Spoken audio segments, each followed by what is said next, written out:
Now, I'm really excited about this panel, Authentically Northern. I was quite impressed when I came up with this title. But can you both give me a bit of an intro, names, companies, and a bit about what you guys do?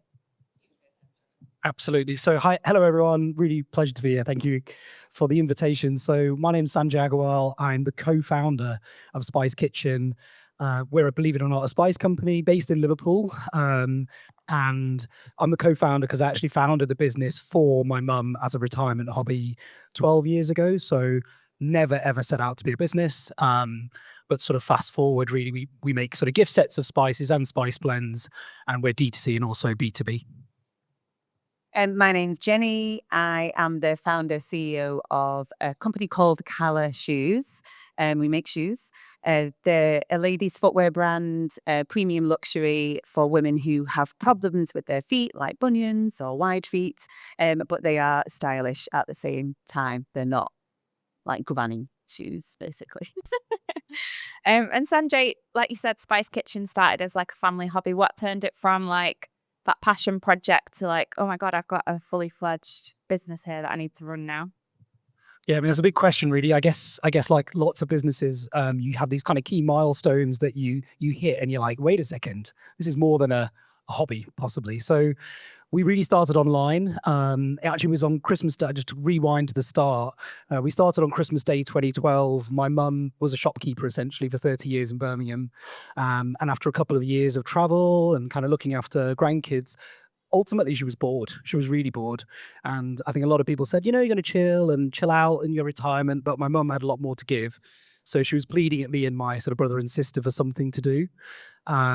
On Christmas Day 2012, I said to my mum, who's an incredible cook, she's a really good seamstress, which is sort of part of our story. Why don't you sell your sort of homemade blends online? And in our family, we've got this 100-year-old spice grinder, which my mum inherited and has been in the family for some generations. So my brother and sister were laughing at me, saying, "What a stupid idea!" And I took a picture of my mum's sort of traditional spice box, put it on eBay on Christmas Day, and some nutter in Birmingham had bought one on or somewhere actually on Boxing Day. So I was running around Birmingham between Christmas and New Year trying to find a tin to send. But yeah, that was really the start. We existed online for a couple of years, but actually, I'd moved up north from Birmingham, and actually, I was at Altrincham Market every week, basically peddling away like a lot of small food businesses. And it was really the perfect time because Alti Market was on the rise. They were winning awards. It's obviously got the perfect foodie, affluent demographic for the sort of premium nature of what we were doing. But I was selling obviously lots of random products from Little Spices, but the tins themselves really started to take off and quickly realized that people were buying them as gifts. So my mum then I was saying to my mum, people are buying these as gifts. And so she said, hey, wait a second. So she was running around doing loads of stuff. And I realized she had taken one of her saris that she'd never worn, cut it up, and sort of handmade these gift wraps for the boxes. And that's kind of what she still does. She's made like 10,000 this year she's got a team of seamstresses, and everyone's always said, how have you scaled? But I think the key milestone moments was that consumer feedback from the start, really understanding actually it wasn't really necessarily where we thought we were starting. Selling blends has actually we're really a gifting company now. And then also just really seizing opportunities. So we did, as you do, we did like at the BBC Good Food Show. And then I remember in 2018, the Co-op approached us in the Midlands. We were absolutely not retail ready. And so sadly, I had to say no to them. But I quickly realized, I said to Mum, look, we've got to go wholesale and get retail ready, which we did.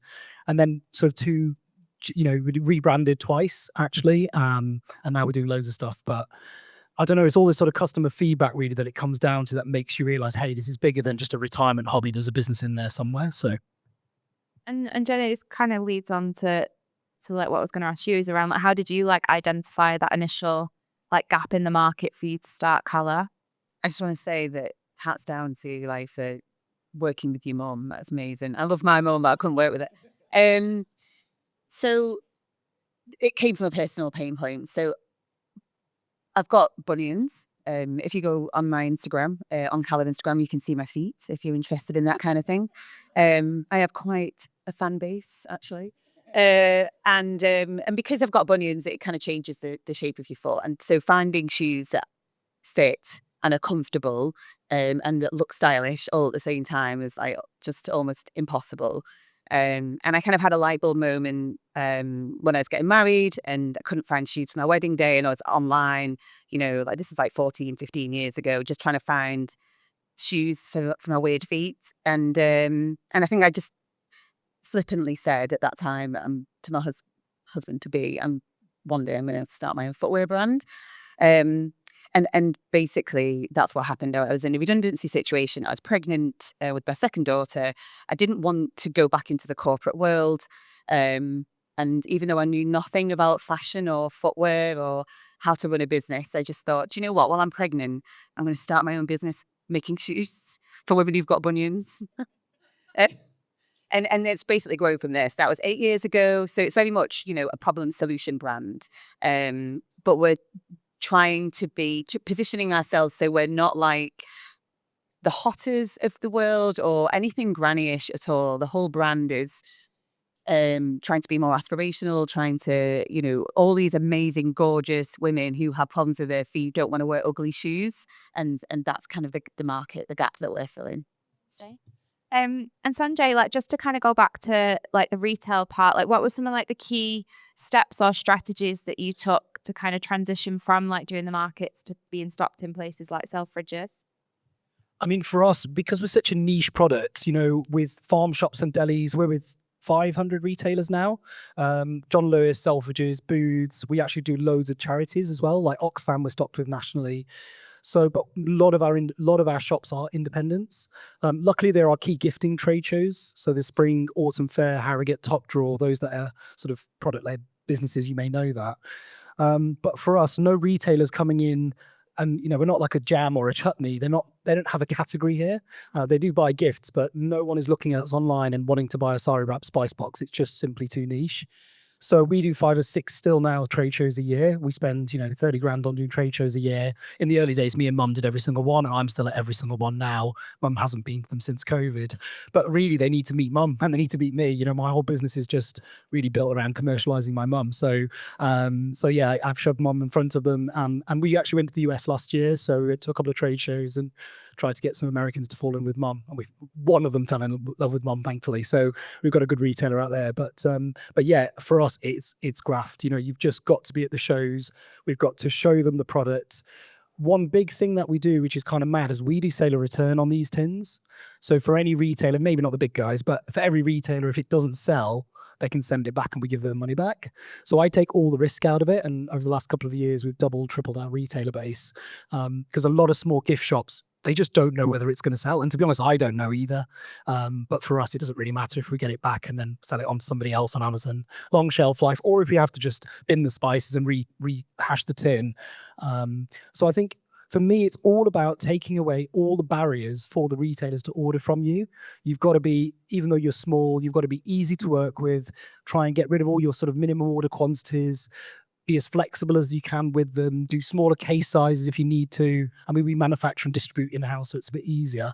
But I just literally don't give them an excuse like the mafia to not order and make them an offer they can't refuse and be like, come on. And closing the deals. Actually, a lot of British retailers can sometimes be a bit cautious, whereas internationally, they can be a lot, let's just give it a go. So here I'm just like, come on, you've got to close the deals when you're at the show and be like, come on, give it a go. If we don't do it now, then let's just try it. And actually, 90% of the time, they'll just buy from you. So it comes down to good selling, to be honest with you. And yeah, that's my secret. How difficult was it to do the trade show in the US, like to initially kind of get everything set up there? Was it worthwhile? Yes. So we actually were part of this campaign by the British government. We went to New York a year and a half ago, and they made this little documentary film. And then we've done a lot with the Department of Business and Trade. So we went on a trade mission to the Las Vegas show a year and a half ago. And then last June was our first foray. So yeah, we had to invest like 12 rand or whatever it was. I hired somebody in the US to help me, sort of an event person, who was based in California, who I randomly met and said, I need some help. And so she was amazing. So she flew to New York to give her experience and paid her a little bit of money. But yeah, logistically, it's tricky. But the amazing thing about America, which is interesting here, people actually spend more money on their trade stands. They're really simple. And actually, all the brands have the same amount of space. Generally, they all have this 3x3. So we're standing next to a much bigger, actually, a spice company we're a few doors down, and we actually don't look too dissimilar. So weirdly, actually, it was easier to not look too much like, oh, we're the small guys and they're more established, weirdly. Whereas here, actually, you can be very small stand up against a very big one and look kind of quite amateurish. So And Jenna, CALLA's been featured in some like major press pieces and worn by the likes of Helen Mirren. How did that happen, and what did you kind of do with that attention, and how did it translate then through the rest of like your website? And So there's two ways that we do PR. One, we have used agencies in the past. Most of them haven't been great. But last year I did have an agency for like 10 months, and they were a proper fashion agency in Soho in London. Because I wanted to position the brand as a more fashion than comfort. And so I knew that we needed to be in the likes of your Grazia, Cosmopolitan, In Style, that kind of stuff. So they did help us to get into some of those magazines, and like the fashion editor of the Telegraph wore our shoes in a big article, and we got introduced to quite a lot of stylists who style famous people. So the stylist of Helen Mirren had taken our shoes a couple of times, but she'd never worn them. Sad. But I think it was because she was taking the wrong size. Because last year, this is after we got rid of stopped using the PR agency because they're expensive, and I was getting quite a lot of PR on my own. Helen Mirren just became a customer. Like, she went on our website, so she was maybe aware of the brand. She went onto the website and just bought several pairs of shoes, and then she wore our loafers to Wimbledon last year, so it was all over the papers. So that was cool, like really cool. I had like a meltdown in my living room, kind of cool, like, oh my god, because I didn't know if it was actually her, because I didn't want to ring him and go, hi, is that actually the real Helen Mirren, or are you just somebody with the same name? So I didn't know, because it comes through Shopify. And then the other way I do PR is like the reactive PR. So like journal requests. There's a great Facebook group called Lightbulb. And then I use Quoted as well. I'm sure a lot of you have heard of these. And journalists are constantly putting requests to say, we're looking for a person that does this. So I get a lot of media through that. And so I've just been in the Daily Mail talking about the Trump tariffs. And then I got onto the One Show this week because I was in the Daily Mail. And that is all just by responding to these journalist requests. You've got to be super quick. As soon as it comes through, if I want to be in that story, I've replied within a minute. Like, I drop everything. Whatever I'm doing, I just reply straight away and pitch why I think I'd be suitable for the story. So I've got a load of PR that way. And then actually there is a final way that we've managed to get secure PR, and it's through affiliates. So through AWIN, well, in food, it's even worse. Like, you can't get into a paper these days without paying for it. It's all like affiliate driven. So we've managed to secure some pretty good press just because we're on AWIN, because they're looking for the kickbacks, basically. And Sanjay, like, how are you maintaining momentum in a business that's like so rooted in tradition, but still like trying to be innovative and keep growing as well? I mean, for food and drink, obviously we've got an amazing story, and everything we do comes down to quality. Within food or drink, you just do not survive. I've seen so many people come and go because they compromise on quality. And so, we make everything in house. We've never outsourced any production apart from our chocolate bars, actually. But Mum still makes all of the saris in house. There's quality control on everything. And for that's why we're still here, ultimately. And that's what it comes down to. We make spice blends from all over the world, and again, we don't compromise on those qualities. So all of that is super key, and without that, we just simply wouldn't be here. But for us, I think we've also continued to work. We're still a pretty small niche brand. We don't really try and do anything where it's widely available in the mass market. So I make chai hot chocolate and chai chocolate bars, but I don't actually sell chai, believe it or not, which is kind of mad. And again, a lot of 60% of our business is still these kind of spice boxes, and that's the product that we export.